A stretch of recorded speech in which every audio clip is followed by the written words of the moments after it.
Welcome to Wesley Impact. As we highlight the year that was by bringing you our best of series over the summer months, we revisit a show that highlighted the plight of Aussie farmers, especially in time of drought.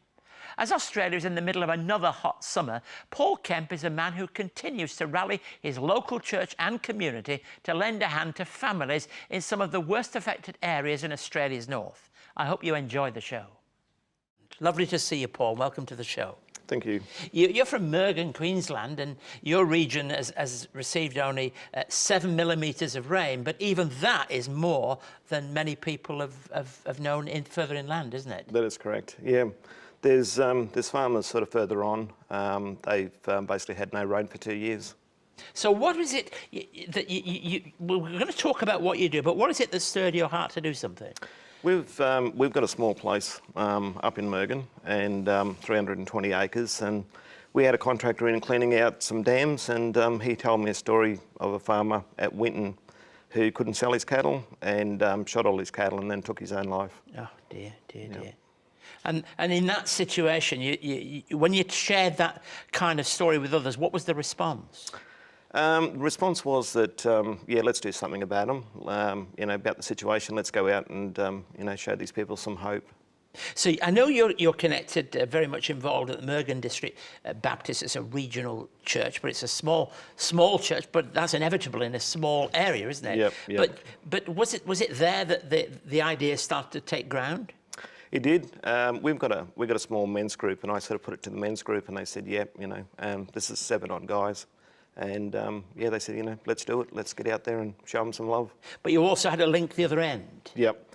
There was a minister that she'd actually left Mergen a week before I actually got the idea, or God gave me the idea. And yeah, she was actually at Longreach. So she got the people in her own uniting church, and you got the people down in your church, and before long you got a link together. That's it. Yep. So well, what sort of distance are we talking about that you're going to do?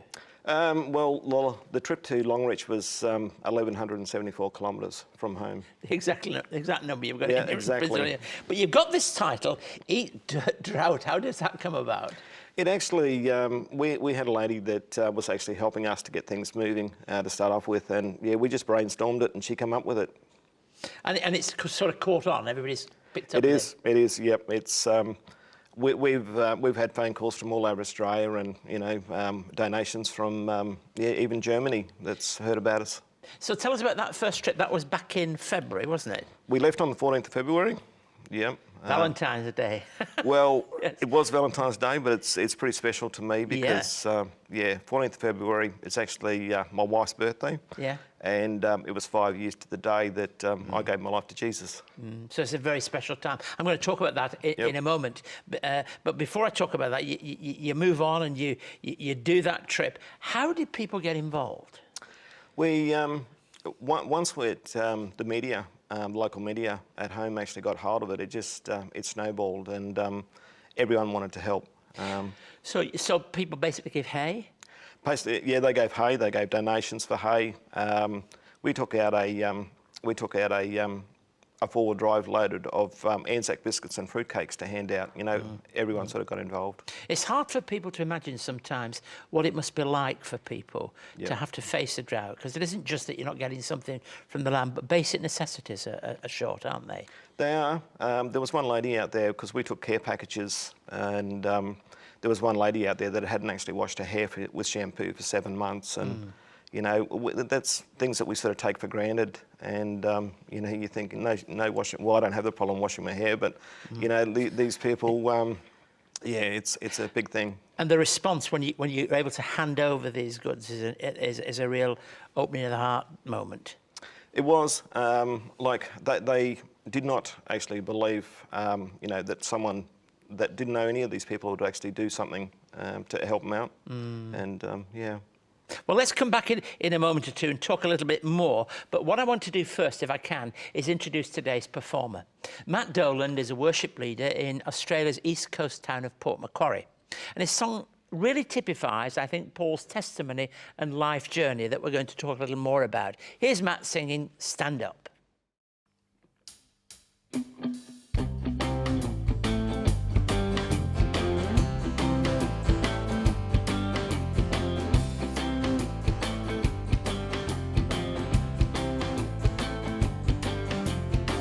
There is a plan that always reaches out to everyone. There is a plan that always helps you now to carry on. There is a hope that comes from up above.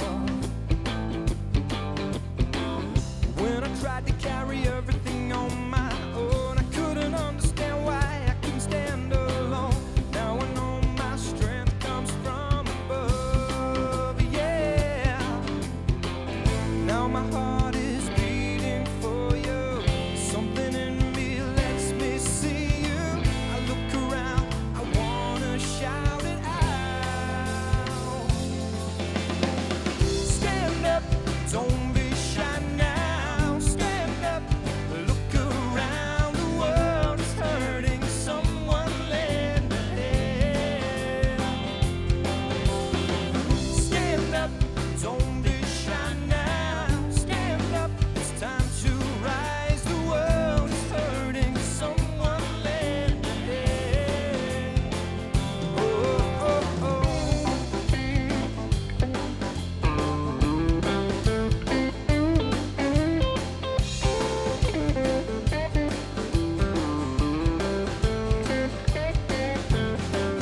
Now my heart is beating for you. Something in me lets me see you.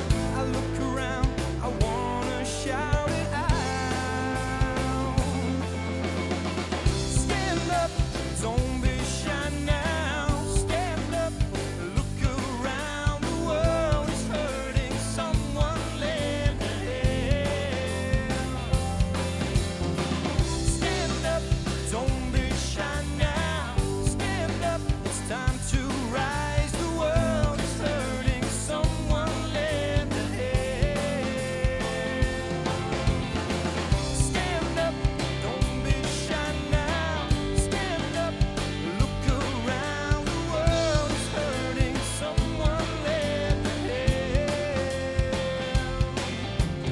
Stand up, don't be shy now. Stand up, it's time to rise. The world is hurting, someone lend a hand.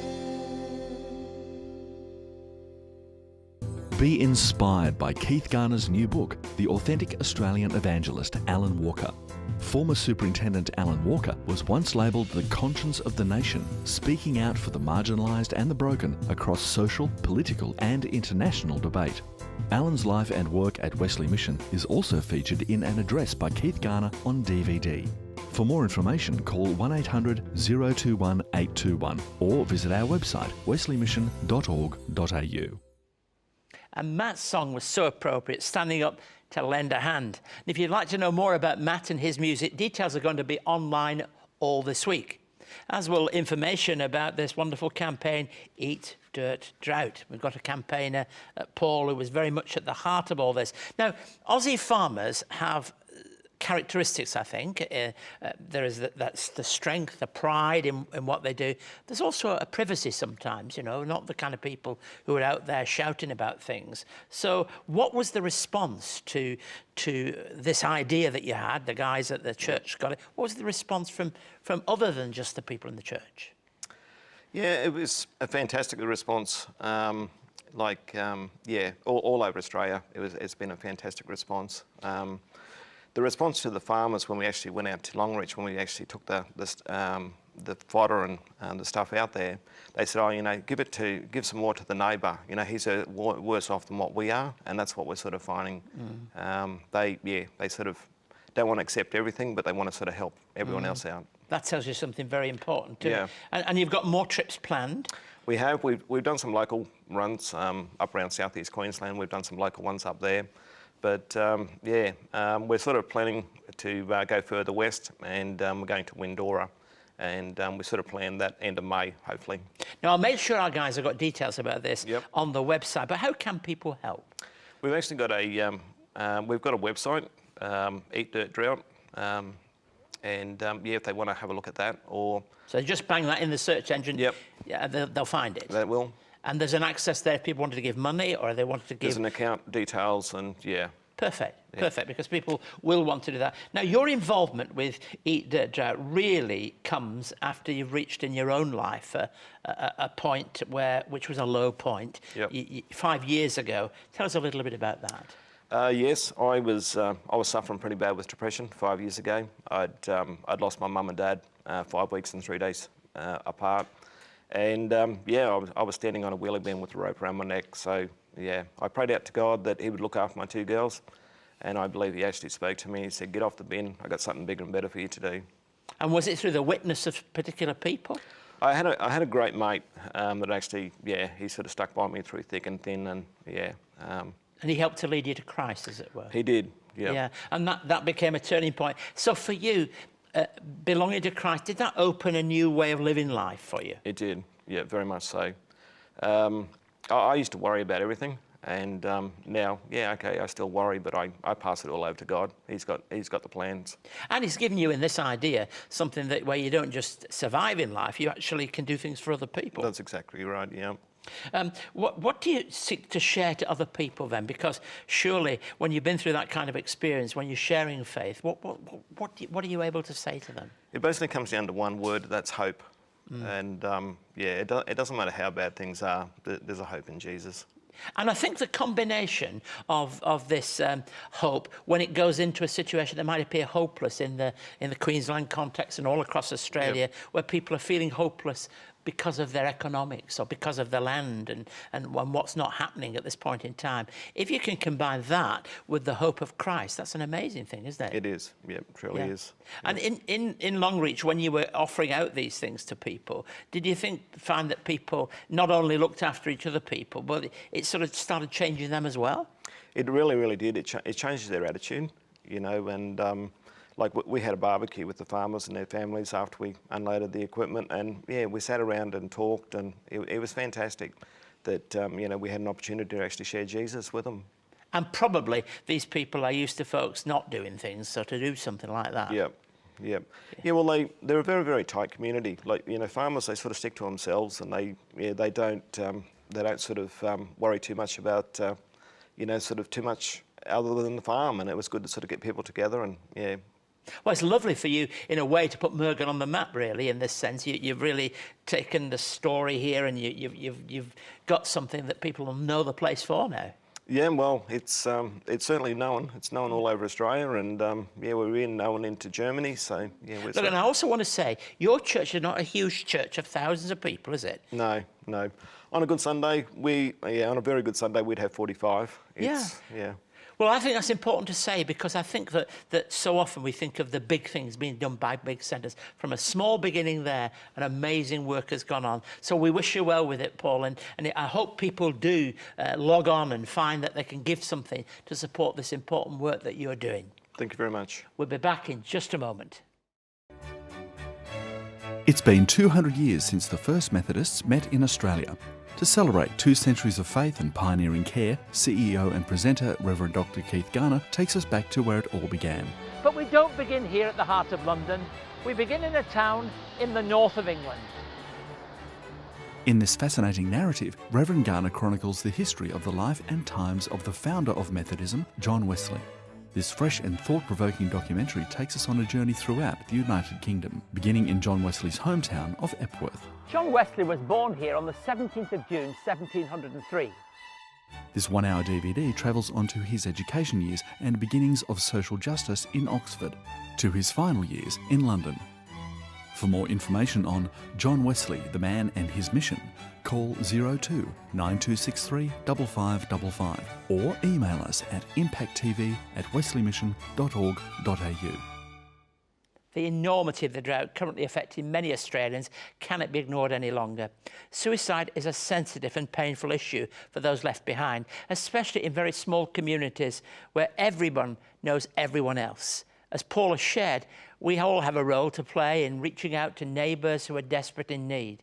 Lifeline is one immediate way that people can reach out for support. Today we look at how Wesley Mission established this vital service more than 50 years ago. Lifeline was born when we discovered the power of the telephone. A new £40,000 Lifeline Centre is opened in Sydney by Lord Mayor Jensen. The centre, a project of the Methodist Central Mission, will maintain a 24 hours a day service to people who want help, and particularly people with emotional problems. Well, originally, Alan Walker, he had people calling him day and night. And he called a group of us to his home at Roseville, and he said, now what can we do? I can't cope with it. They're ringing me at the office, they're ringing me at home, people suicidal, people with all kinds of trouble. And so there we met and discussed this situation.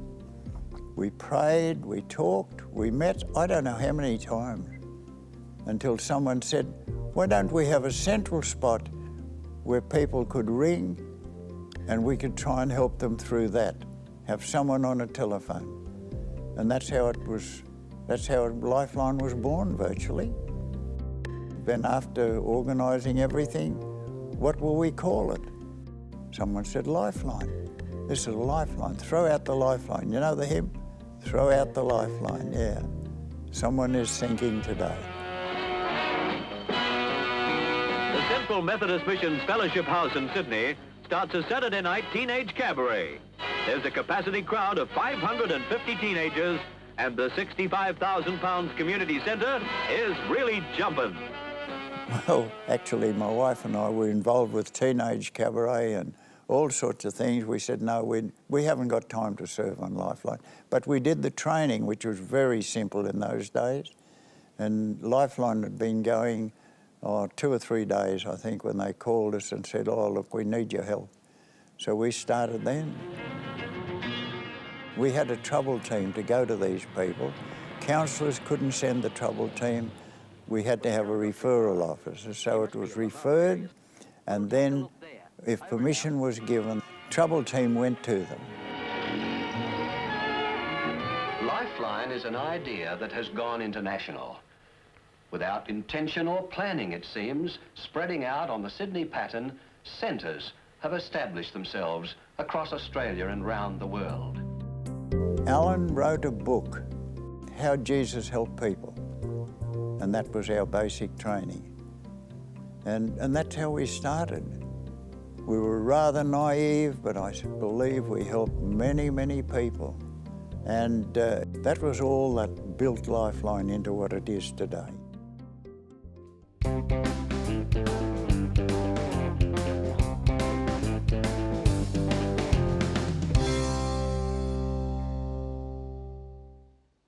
Last week, I spoke from Matthew 13 on the parable of the soils. Sometimes we know it as the parable of the sower.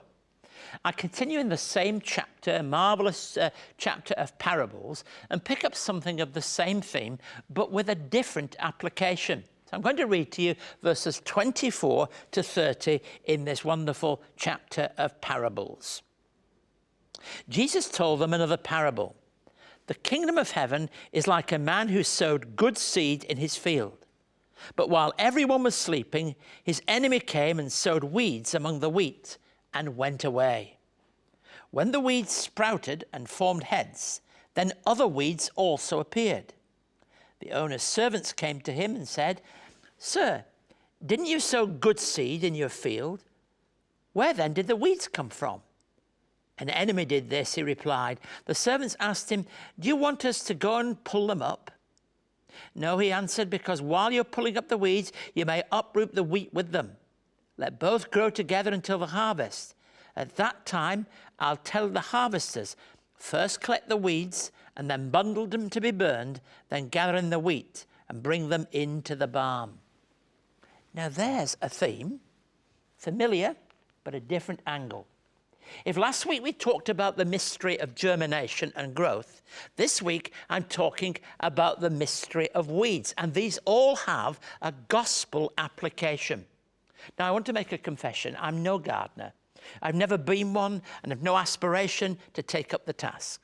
Carol, my wife, is the one who does the gardening at home, and sometimes we come back from an appointment on a Saturday and she'll say, I've got to do something in the garden. And I'll say, what for?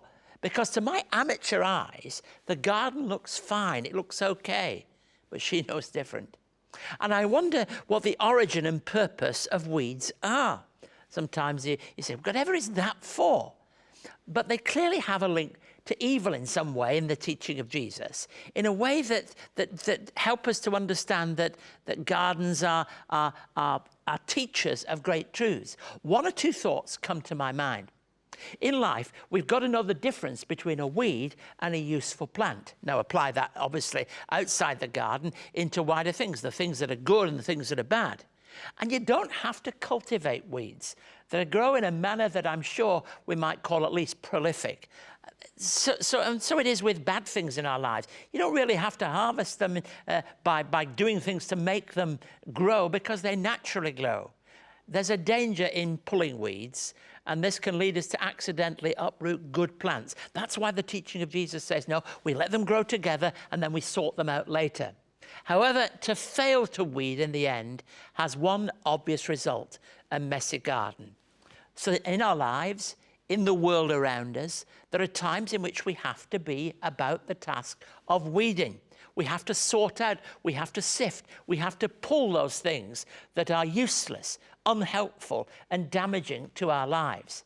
And I think that these strong words of Jesus sort of remind me that weeds can appear very quickly, and they are very, very damaging. They can destroy our lives and destroy the life of the world. In our community life, in the world around us, there are things that are not helpful that are growing, and we have to be able to make that very careful separation for what is good from what is bad. That's so much found in the teaching of Jesus again and again and again. And here, what we have is Jesus pointing out very clearly that the two grow together. Sometimes they can even look the same. Sometimes when we look out on the garden, as I do as an amateur, when my wife says I've got to get in there doing some weeding, I say, well, it looks okay to me. She knows better. And God knows better than all of us, because he knows there are those things that will destroy, that will strangle, that will have a bad hold on our lives if we don't handle them in the very early stages, if we don't deal with them, and if we don't pull them when it's appropriate to pull them. We have to be aware that what Jesus was saying has a very real application to life today. It's something that we can't ignore. It's something that we must recognize. We can only answer it personally in our own lives. We can certainly see it in the world around us. But when these weeds appear, and they may come surreptitiously, but they may come very quickly, we better be on the lookout for them, because only by looking out, seeing them, can we do something about it. So Jesus gives us another practical help by pulling the weeds. If you would like to know more about today's topic, or for more on Keith's message, contact Keith by writing to Wesley Mission, Post Office Box A5555, Sydney South 1235, or email impacttv@wesleymission.org.au. Thanks for joining us. We leave you with Lee Cunningham, a regular on the show, singing Brothers. Until next week, goodbye and God bless you.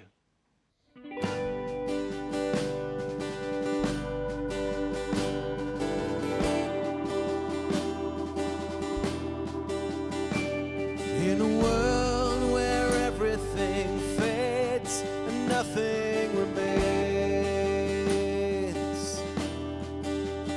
and it seems no one stands by you if there's nothing to gain. When the world's walking out, you'll find me walking in.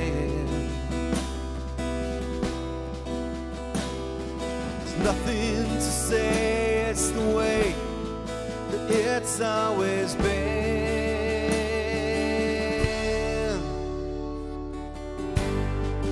We are brothers.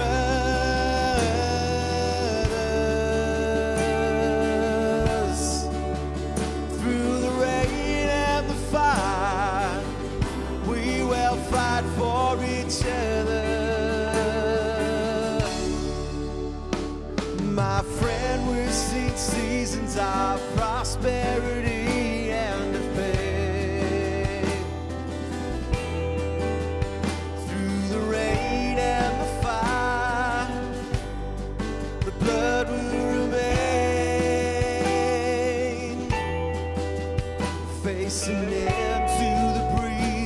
as the winds of circumstance blow.